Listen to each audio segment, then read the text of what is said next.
Okay, welcome. I'm Dr. Galliano, and this is our Unit 6 live session for SEC 3302, Advanced Information Systems Security.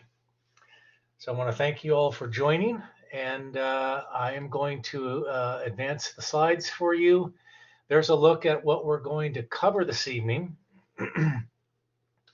My hope is to get through this in 60 minutes or less. We'll see how close we come to that mark. So I'll revisit the course outcomes before we move into the lecture. Now I'll give you a moment just to kind of look that over. And I've highlighted one word on the screen. And I'm wondering if anybody can tell me why that word is highlighted.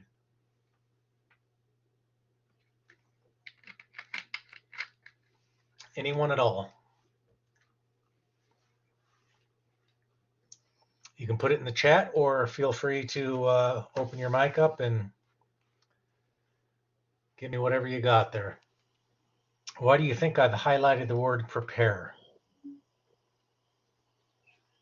You're not seeing the screen, huh? It looks like it is being broadcast. Maybe refresh.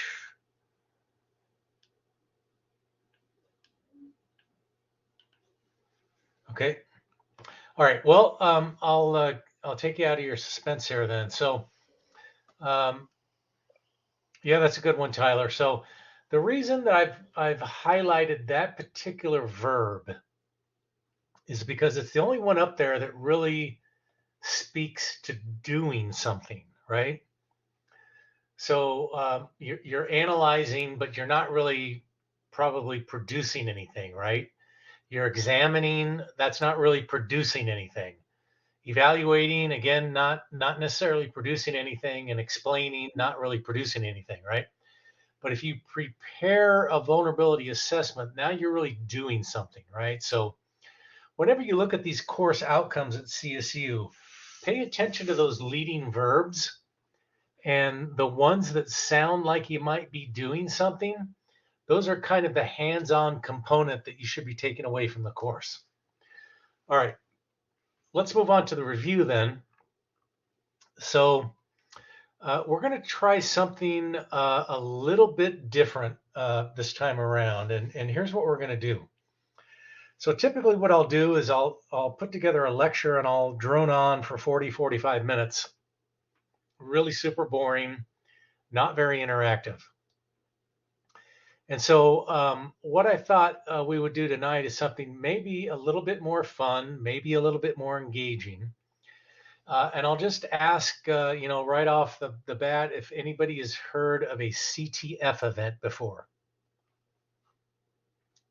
Anybody heard of a CTF? Okay, Daniel's heard of a CTF. Okay, wonderful. Yeah, Tyler, he knows that it's a capture the flag event. That's right. You're both correct. So I'm going to pop up a poll here real quick. And I would appreciate it if I could get everyone to answer. I'll have that on your screen in just 1 second. And you should see it now. Have you ever participated in a capture the flag event?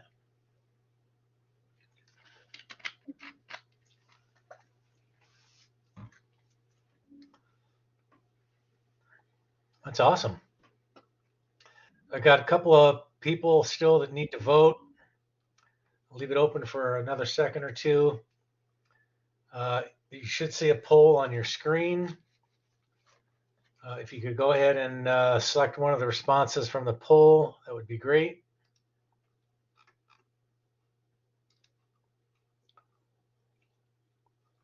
Okay, let's go ahead and end the poll here then. I'm going to show the responses for you. So we've got one person who has participated, one person that has done CTF online, and a couple who have not. All right, that's okay. So these capture the flag events, they're like gamification, right? They're kind of like gaming in a way. And what it is, it's an attempt to provide to you as a participant kind of a neat, fun way to do some learning in a safe environment, but to do it in a way that makes it fun, right? So we're gamifying things. You think of it as like a contest, if you will. Now, there's a number of different types of these CTFs. Some of them are Jeopardy style, where you'll get a board, and then you'll have categories, and you answer questions in the categories. And the farther down the category you go, the more points and the harder the challenge is. Sometimes there'll be like a force on force, where you'll have two teams or several teams kind of going against some defenders, and you're trying to capture the flag, literally, kind of like the old Stratego game or Battleship, if you're familiar with either one of those. And I really like this format. I find it really engaging. I like it. It's fun. It's challenging. It kind of gets you learning, and you don't even realize it. You're learning because you're having so much fun, right? Now, there are also some websites out there where you can participate on Capture the Flags online. And a lot of times they will be, working your way through a set of challenges, or they'll be the Jeopardy type. There's also some that approach it like from a perspective of a room. So you join a particular room, and then you solve the challenges in that room. You get some kudos or a badge when you've done with that, and then you can move on to another room. Sometimes they're organized in paths. And then for the brave hearts out there, there are sites like Hack the Box, where literally you're dropped into a virtual environment and you have to break your way into that machine.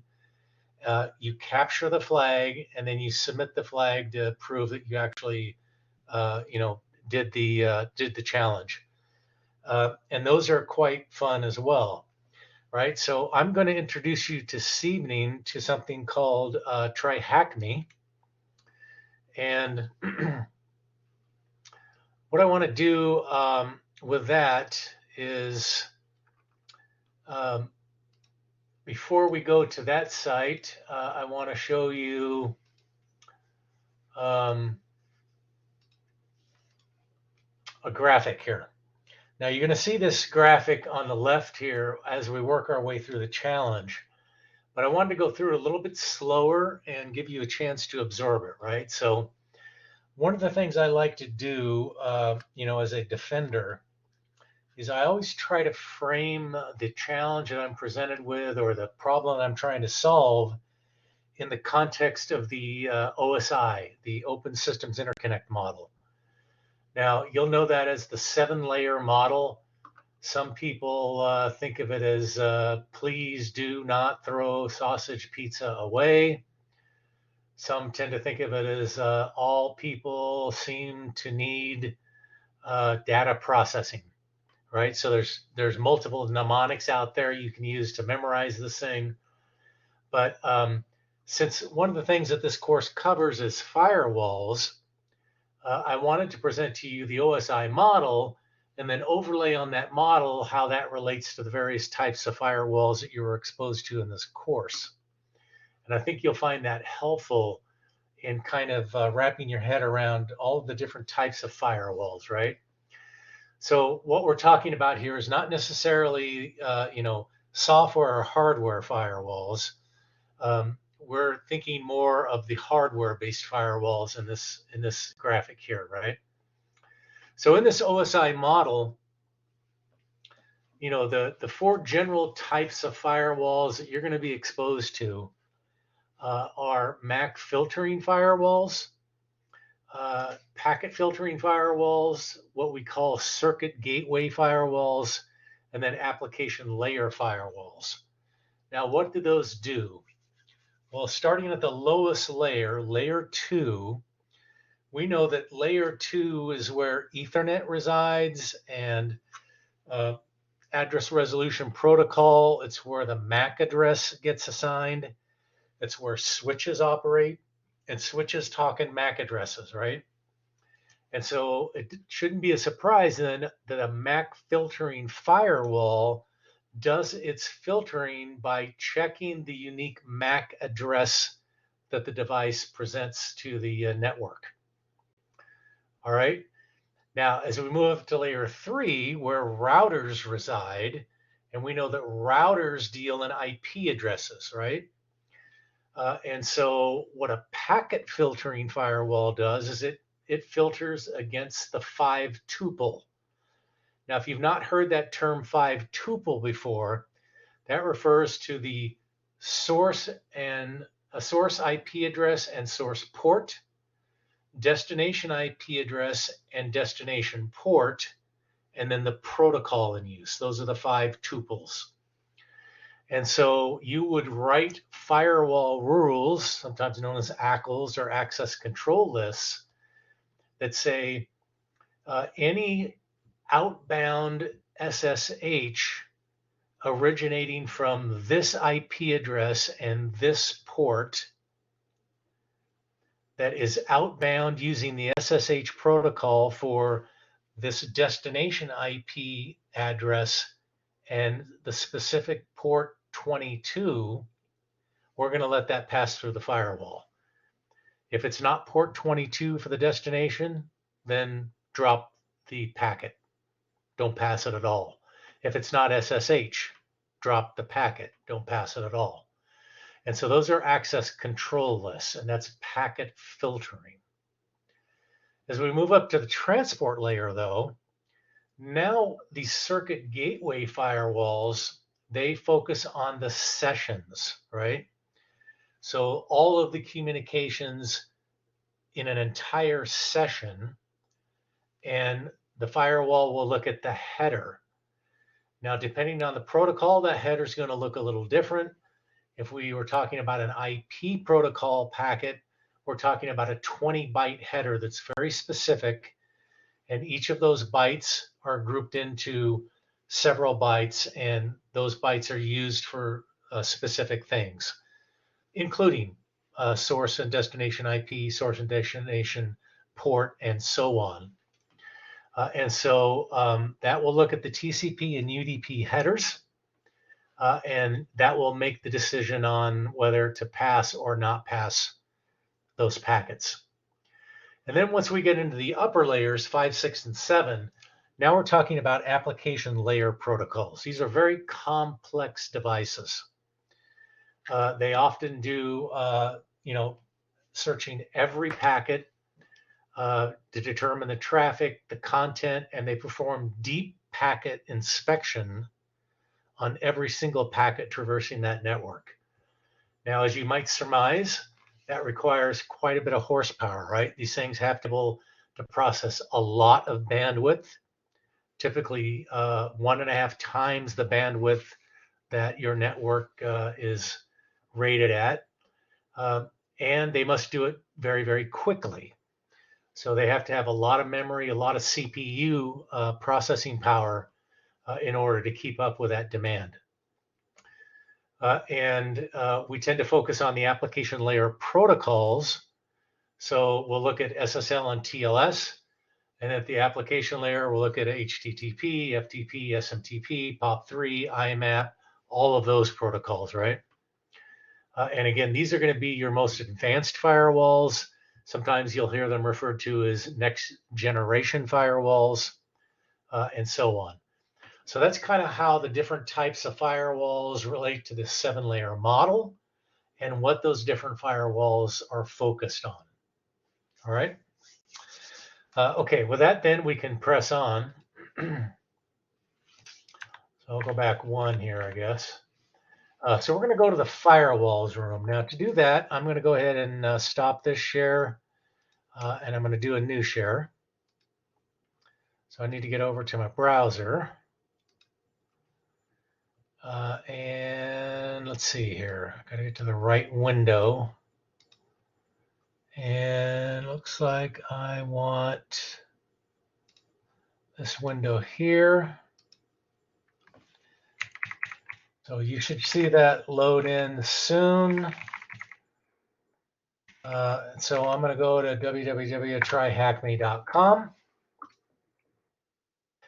And then this is the landing page after you've created an account and used the service. Now, TryHackMe is a free service to use. They do offer a, I guess, a paid subscription. It's really quite affordable. You don't need to have the paid subscription. What the paid subscription gets you, though, is it gets you access to all of their content. Without the subscription, some of it will be firewalled off from you. You also get access to that newest content as it's released. And in addition to that, you get your own attack box rather than having to share bandwidth with other players on the internet. Now, the subscription is $10 a month. And oh, by the way, full disclosure, I get nothing for showing this to you or telling you about it. I just simply recommend this to my students who are trying to break into cyber and want to get some hands-on and learn different stuff. And frankly, this is one of my go-tos whenever I'm trying to learn about a new vulnerability or I want to brush up on some skills I haven't used in a while. If you sign up with your EDU account or your email rather, you get a 20% discount. So, I mean, right there, you get it for $8 a month. And if you pay for a year in advance, you get an additional discount on top of that. I think last year I paid like $56 for the entire year.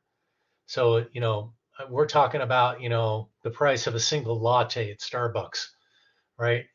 So definitely find it worthwhile. Now on this landing page or dashboard, excuse me, what you're going to see here is you're going to see kind of a synopsis of your activity on the site, right? You'll see how many questions you've answered during the week. You'll see the recent rooms that you've participated on or in. You'll see the new rooms that have just been released. You'll see your rank and your level on the site amongst all other participants. And then if you have any friends that you're hacking with, you'll see that down in this lower right category. The thing I think is really cool is a skills matrix. So based upon all of the rooms that I've completed on TryHackMe, looks like I'm doing pretty good on this nomogram here, but I need to spend a little bit more time on Privesk and Windows exploitation. All right, makes sense? So what I'm going to do then is I'm going to go up to the Learn icon, and I'm going to hit the search button, and I'm going to do firewalls. Pardon me just one second. And I'm going to hit this firewalls room, and let's see here. So you're going to see this. I need to just reset progress on this thing. All right. So I'm not in a room. Now, can everybody see that? Give me a thumbs up, or somebody let me know that that's something you can see. Okay, great. Thank you for that. All right. So I'm going to collapse these things here. Now, in this room, all these rooms are set up the same way. And what you're going to see is you're going to see these tasks. And they're in these drop-down things where you can expand and collapse them. Basically, what these rooms are set up with is generally from about 6 to 10 tasks. And your job is to work through each of the tasks one after another until you complete the room. You get a little progress bar across the top. You can see how many people have already completed this room here. You can start your attack box. And your first task will be an introduction. The last task will be a conclusion. Generally, you don't have to do anything in either one of those tasks. So let's dive into it here. So in the introduction, then you've got some material to some content to look over, right? And the first thing they show you is RFC 791, the IP header. So these are those 20 bytes. And basically you see every set of bytes that makes up that header. And then you'll see as you get down towards the bottom of that header, you have the actual data. Everything before that is metadata, right? And then they tell you that the IP datagram can be TCP, UDP, or ICMP. And then they tell you that the firewall should be able to check the headers for at least the source port and destination port. Then they show you the TCP header, a little bit more involved. You might see right in the middle your TCP flags, the urgent, acknowledge, push, reset, send, and finish. And you see that it's a little bit different. Then they tell you, here's what we're going to cover in this room. And then they give you some warm-up questions here. So this is kind of like a non-standard intro here. But so let's see how we do on this part here.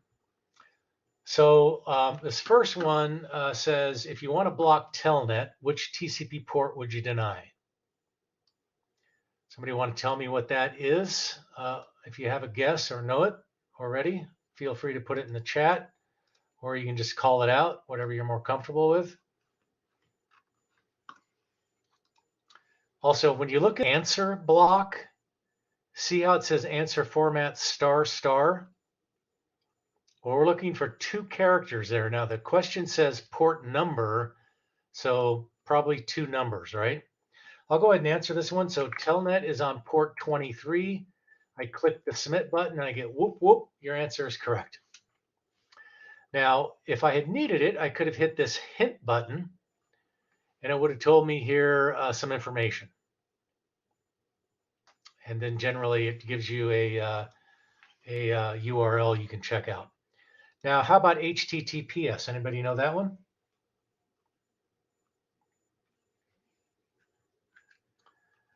Okay, so HTTPS is 443. And yeah. All right, so I'm going to submit. It says whoop, whoop, your answer is correct. So does it look like you're in a tunnel or something like that? Is that what you guys are seeing? Okay, maybe let me stop the share and I'll try it again. That's probably on my end. Every once in a while it does that. Let me give it another try here. Don't want that one. Okay, let's see if that's better now.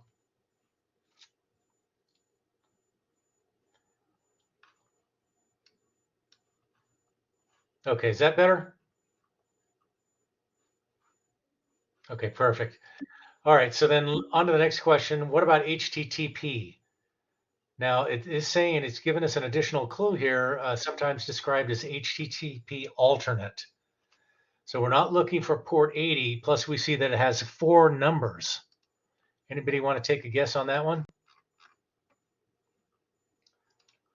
How about we go with 8080, Tyler?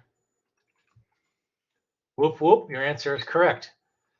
So a lot of times you'll see that used with proxies too. Yep, Daniel, you got it. Gerald, you're good. And then what about SNMP over SSH, aka SNMP SSH?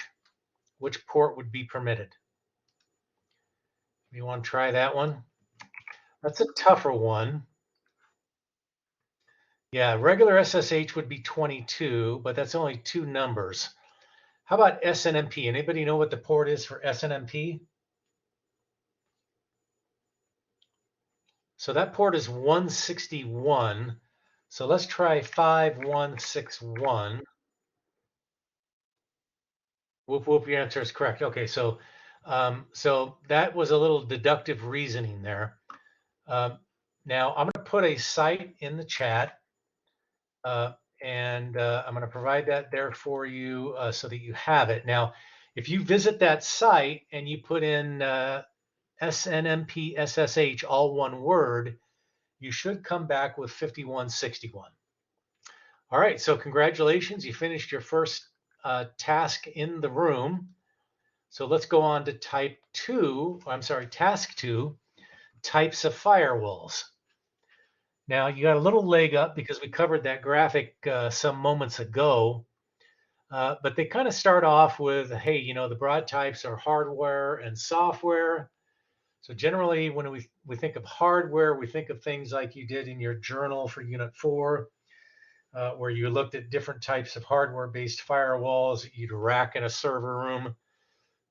But there's also software firewall, which we typically tend to think of like a host-based firewall, like Windows Defender Firewall, or maybe HBSS or Sophos, or any number of those offered by vendors that you might install on a single machine, right? Particularly at home. We could also be talking about a dedicated small device like a mini PC. Like, for example, on my home network, I run something called a Prolific FW4B. And that device is like a mini PC. It's got this huge, well, not huge, but it's got a case. And part of the case is a heatsink device. And so it's like built right into the case. And it's got an Intel Atom CPU, 16 gigabytes of RAM, and like a 32 gigabyte SSD in it. And it runs something called pfSense, which is a software-based firewall, right? But it's running on dedicated hardware.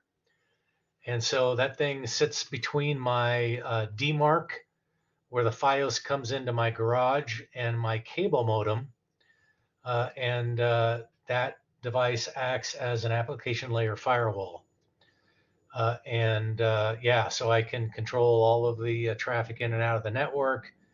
I can do, you know, all kinds of filtering with it. And actually, I'm just using the community edition of that software because it came with the device. I don't even pay for the support from the vendor. But it has Suricata, which is an intrusion detection system that you can install on pfSense. And so I run, in addition to the firewall, I have an intrusion detection system that runs dedicated on that device as well, and provides alerting that I can review.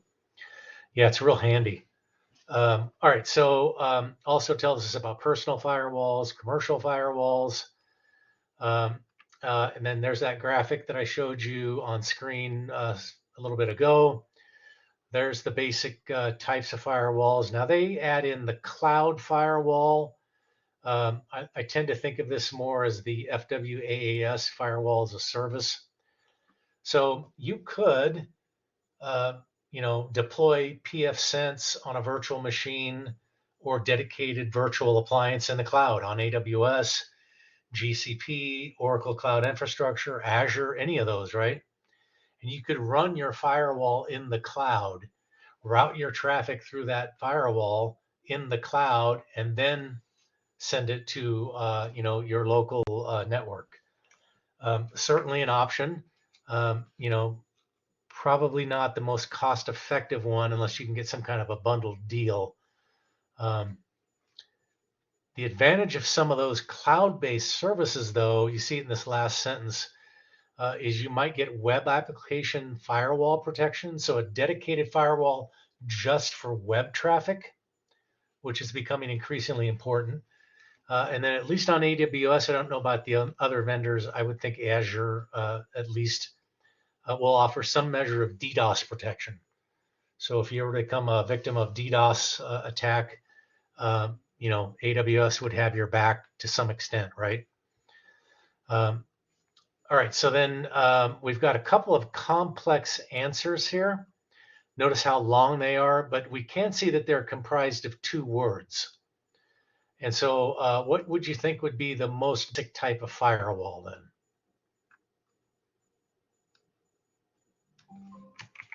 Motion detected at the garage. Packet filter, right? So let's see if we can make this work. So 2 words. So I'm going to say packet filter is 1 word, firewall is a 2nd word. No, I think I left some characters off probably packet filtering. There we go. Whoop, whoop, your answer is correct. And then what about the most advanced type of firewall that you can have on company premises? So we're talking about a hardware-based device here. What do you think that one might be? Yep, next generation firewall. So I'm going to try it like next generation firewall, just like they have it there. Duh, I could have just went up here and copied and pasted this. And whoop, whoop, your answer is correct. All right, so already we've got 2 of these tasks under our belt. Now, we're not going to do all of these just in the interest of time. This is a free room, by the way, so I would encourage you to get yourself an account on TryHackMe. And then if you are inclined to do so, work your way through the rest of this room. Now, task 3 is evasion via controlling the source and MAC port. So we're gonna kind of deep dive here all of a sudden now. Notice we've got a Wireshark packet capture. So they're telling us about Nmap, and if you've not seen Nmap before, it's a port scanner or network scanner. And so one of the things you'd probably want to be aware of is if somebody's scanning your network. Now, if you take a look at that, the graphic there, what should jump out to you about that PCAP is, first of all, you're seeing the same source address and the same destination address. You're not getting any responses. This is like a one-way conversation, right? And you can see it's the same source port, but it's hitting a series of different ports, isn't it? Sure looks like a port scan to me. And notice that the only packet being sent is a SYN packet. So we're not even waiting for an acknowledgement or anything. We're sending a SYN packet to see what kind of response we get. And if we get a response, then great. We might discover that that port is open, and then we may attack that port. So those are the kinds of signatures on the internet that you would want your firewall to be able to not let through, and your IDS to bring to your attention. All right, so they give you some example and explain the options used with the Nmap scan there. You can see that for yourself. And then they give you some different information here, right? So they tell you that the uppercase F option limits the scan to the top 100 most common ports. Now, here's the thing about Nmap scanning, right? Really any kind of scanning that you would launch against an adversarial network is it tends to be noisy. And Nmap scans send a lot of data across the wire. It's difficult to do in a stealthy manner. Now, you can do some timing. You can switch up the way that you do it. You can put some jitter in there, but what you can't get around is the fact that it's a source IP and you're trying to scan a lot of ports, right? So you can do some other things like limit the number of ports. Don't advertise by running pings, things of that nature, right? So one of the best ways is to just scan the ports you're interested in. And if you need to go a little bit broader than that, then TAC F, uppercase, will only do 100 ports, right? Rather than doing all 65,000 or even the top 1,000. And then notice here that the length in packets of each of these scan attempts was exactly 44 packets in length. Now, that's not a coincidence. That is because the IP packet has a header of 20 bytes. Remember that? And then the remaining 24 bytes is for the TCP header. Now, we didn't send any data, but combining the 20 bytes and the 24 bytes for the two headers gets us to that 44 bytes number we see in the PCAP. All right, so we can answer some of these questions here now. What do you think about what is the size of the IP packet when using a default Nmap stealth or SYN scan. We're looking for a number, and it's 2 digits. So they want to take a shot at that. 44, but it's asking about the IP packet. So let's go with 20. See, I was wrong. Gerald was probably right. In fact, they were looking for the entire packet, so the 44 bytes. So good job there, Gerald. And then what about the TCP segment? That one, how many bytes does TCP segment hold in its data field under this Nmap stealth SYN scan? So this one's a little bit tricky, but it should be 0, right? Because remember, we're not sending any data when we're doing this scan type. We're just sending the header.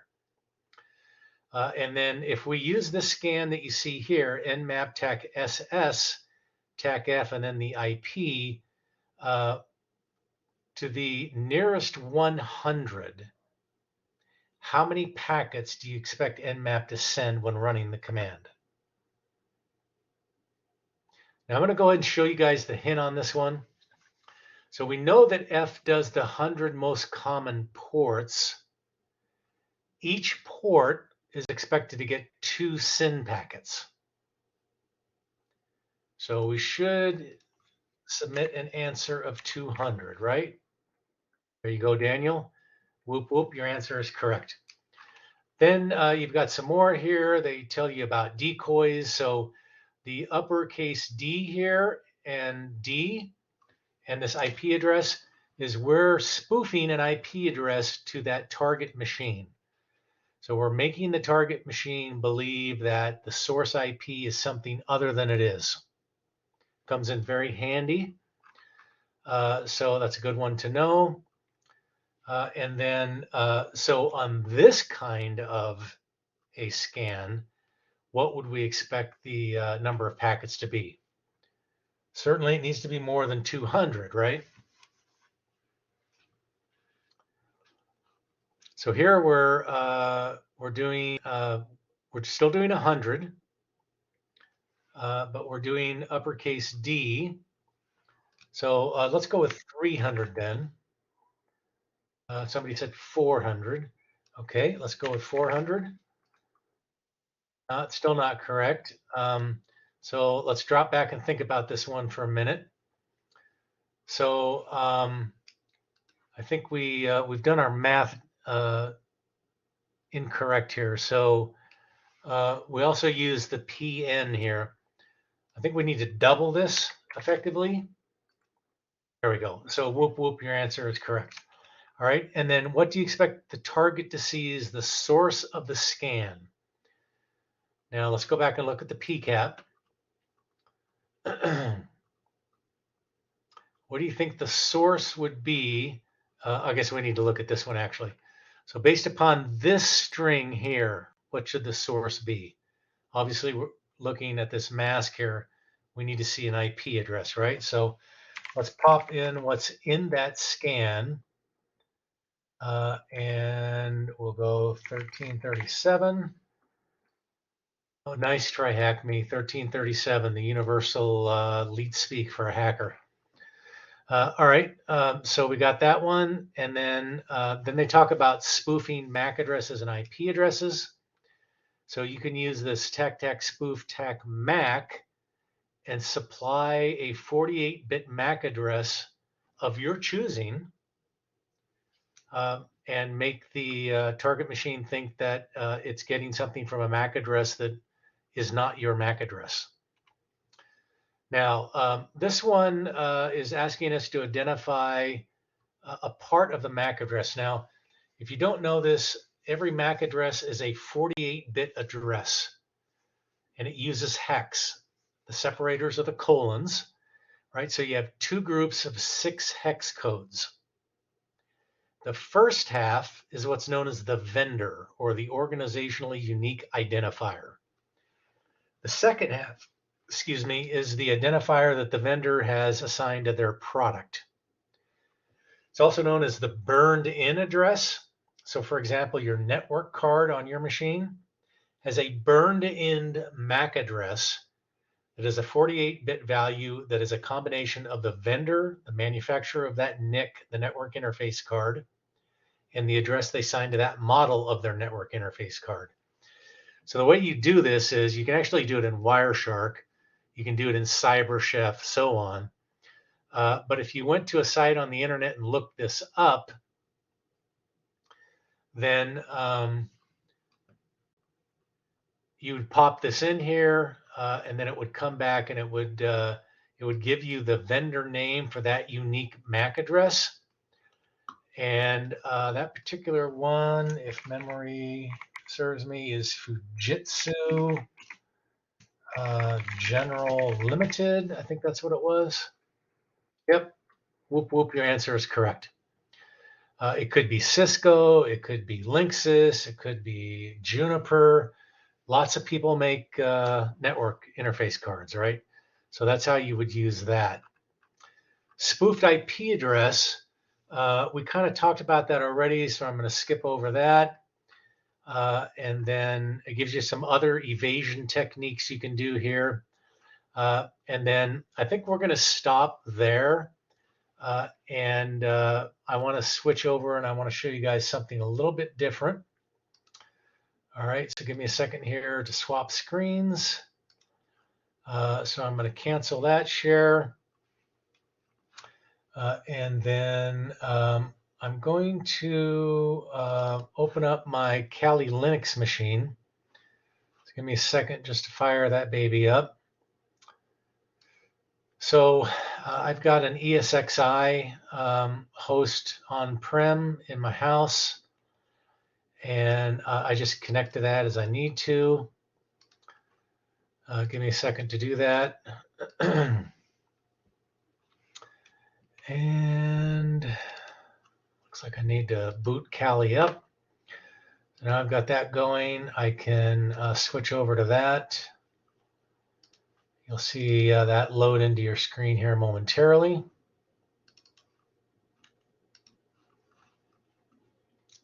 Now you're going to see the boot screen of my VM there as it comes up.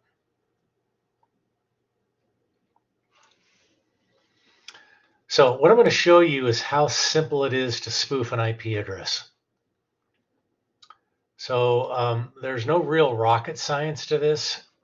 As a matter of fact, it's quite simple to do. And I want to demonstrate that so you can see it for yourself. Now, Kali Linux just happens to have some Mac spoofing tools built into it. You can download those open source tools on Windows and Mac OS and Linux OS and do this yourself. I'm just going to kind of do it the way that I've always done it, using a tool called Mac Changer. So we need to give that a moment to come up. And then while that's coming up, I am going to talk ahead here a little bit about the Unit 7 case study. So right off the bat, this is not an essay. It is a case study. Now there's a difference, and we're going to go over that as I demo the assignment for you. But it's based off a case study called Losing Data Hurts. And that case study can be found in Chapter 9, at the end of Chapter 9 in our textbook. So if you go through the course and open up the electronic textbook, find your way to Chapter 9, then go towards the end of it, you'll find the Losing Data Hurts case study there. Now, that case study, what you want to do with it is you want to read it, obviously. And I recommend reading it twice. Read it once for content, and then read it a second time for some details, right? So whatever method you use, skimming, scanning, any of those techniques is fine. If you just want to read it from front to back, that works too. It's not too long, so it shouldn't be too difficult. But what's going to come out of that analysis that you perform is a 2-page case study, right? And then in the assignment instructions, there's 9 questions that you need to respond to in your analysis. All right, so it looks like that's coming up. Seems a little slow though. All right, so here's what we'll do. We're going to come back to that, and I am going to move on to the assignment here, because I do want to make sure we get that in. Share back the main window. I'm going to try to here. I have a little trouble with my sharing here tonight. Okay, so you should see the PowerPoint slides load up.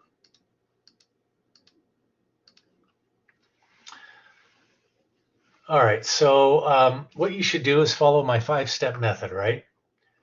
First thing you do is analyze the requirements, build yourself some kind of an outline, do your research, draft and finalize your submission, and then submit, right? The key here is iteration when you draft and finalize.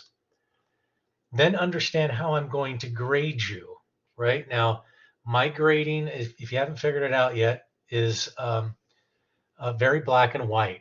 I'm going to take the exact requirements from the instructions in the assignment area, and I am going to say, did you do this? Did you do that? Did you do this? Did you do that? And based upon how well you did those things, you're going to get points towards the total of 100 available. Now, from a very simple high-level perspective, this is what you need to do. You need to analyze the case study. You need to produce 2 pages of content using APA style. And then you need to use the template that I provide and submit that finished product. That's in a nutshell. Now let's go a little bit deeper.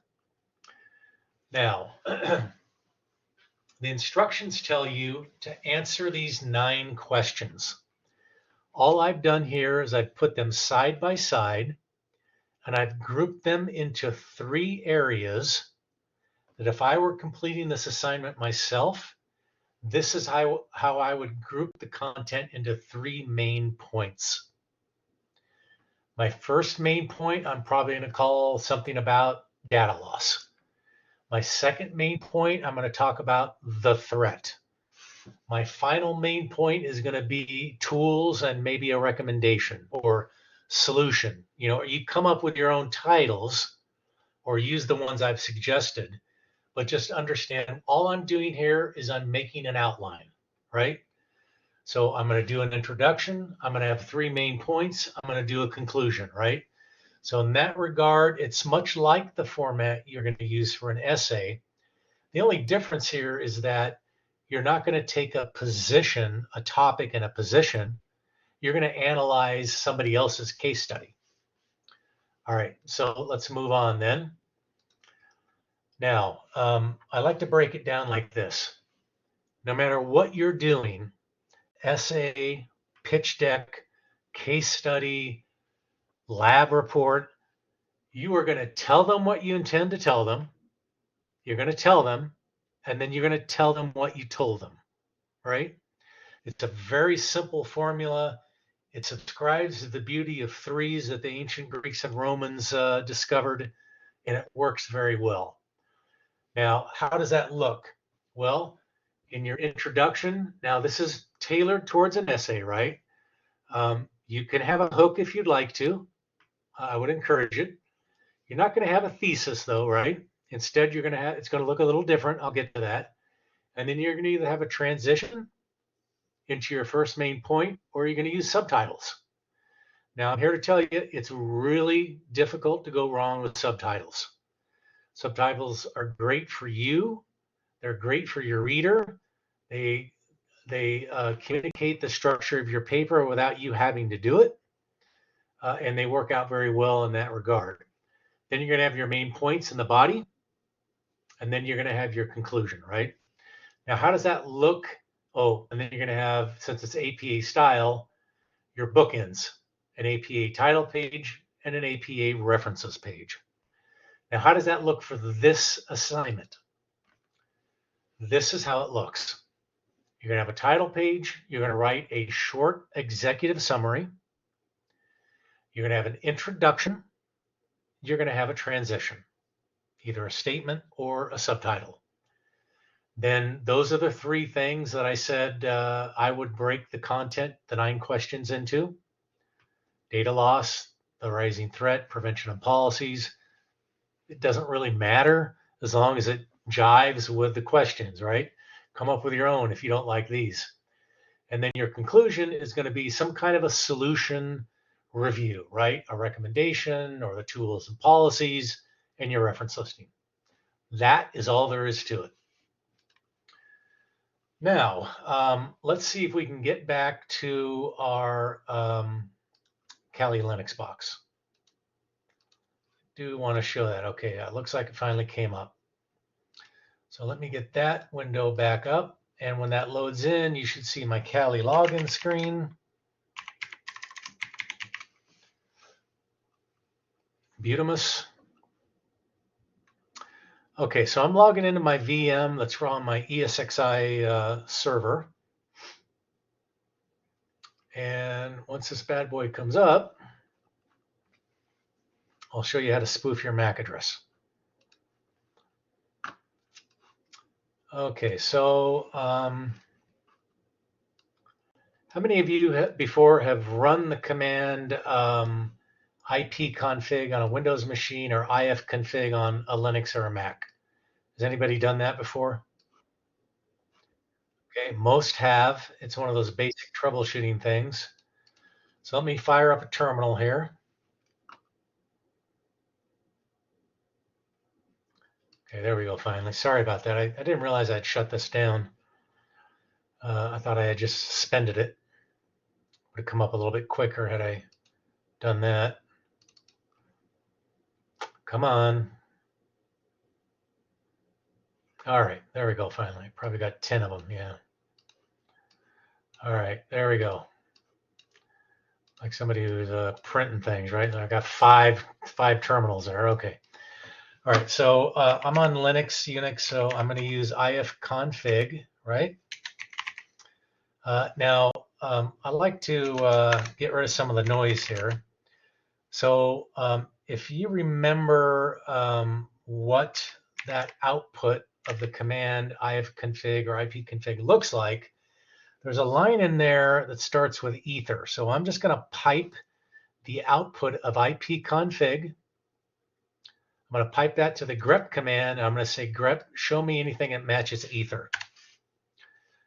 Wonderful. I get back one response on that line, and it shows me my MAC address. Now, I've got a 48-bit MAC address. The first 24 bits show me the vendor. The last 24 bits show me the unique burn-in MAC address of that NIC on this VM. All right. Now, I'm going to use a tool called Changer.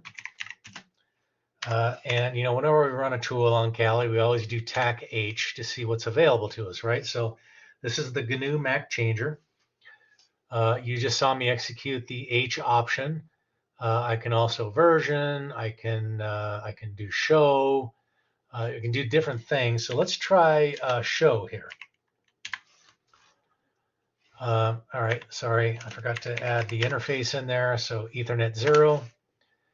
And it shows me that the current and the permanent MAC are the same.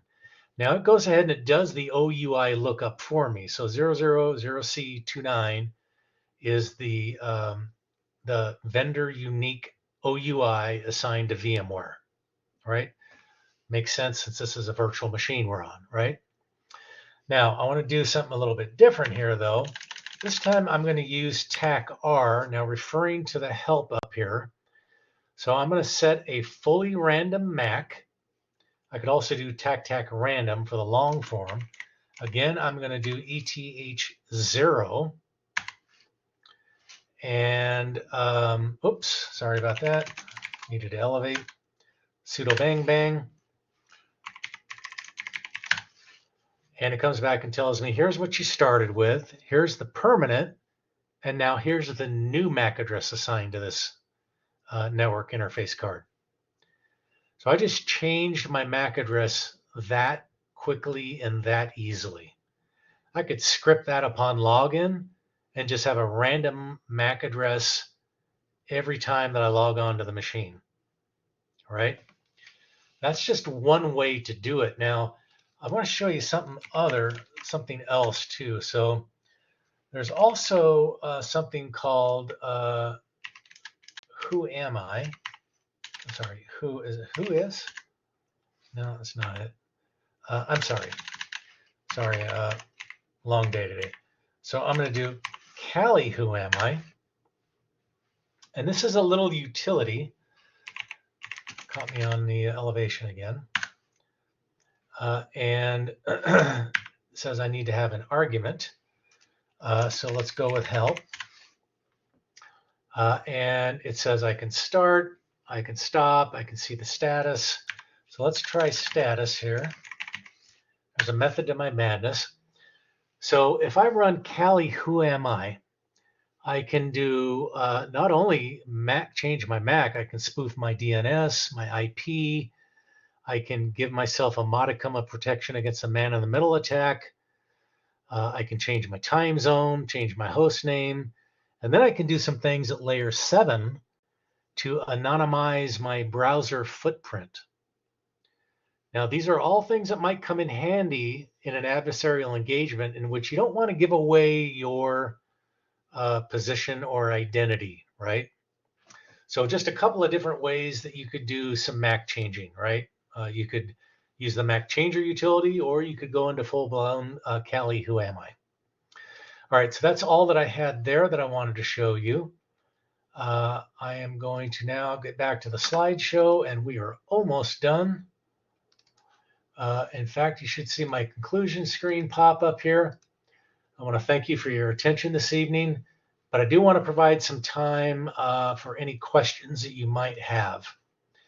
So I'm going to let you go ahead and let's see if you have any questions. Put them in the chat or speak up if you'd like to. Any of those? All right. Well, seeing no questions then, I want to leave you with one last thing here. Should you need to get a hold of me, generally the best way to do that is through course messaging. You can email me directly if you have something of a personal nature, or you just don't want it in the LMS. I also maintain a Google Voice number. You see that on the screen. And that really is to give you somewhere to call and leave a message if you have an urgent matter. I work in a secure environment, so I don't have access to my phone during the daytime. I can't even take it into the building with me. So, use that Google Voice number. Just tell me who you are, what class it is. And as soon as I get to my vehicle, once I get off duty, I'll give you a call and we'll get to the bottom of whatever issue you might be having. All right. With that, I want to wish you a good rest of your evening. I look forward to our last few weeks together here, and I will see you in Blackboard. All right. So long.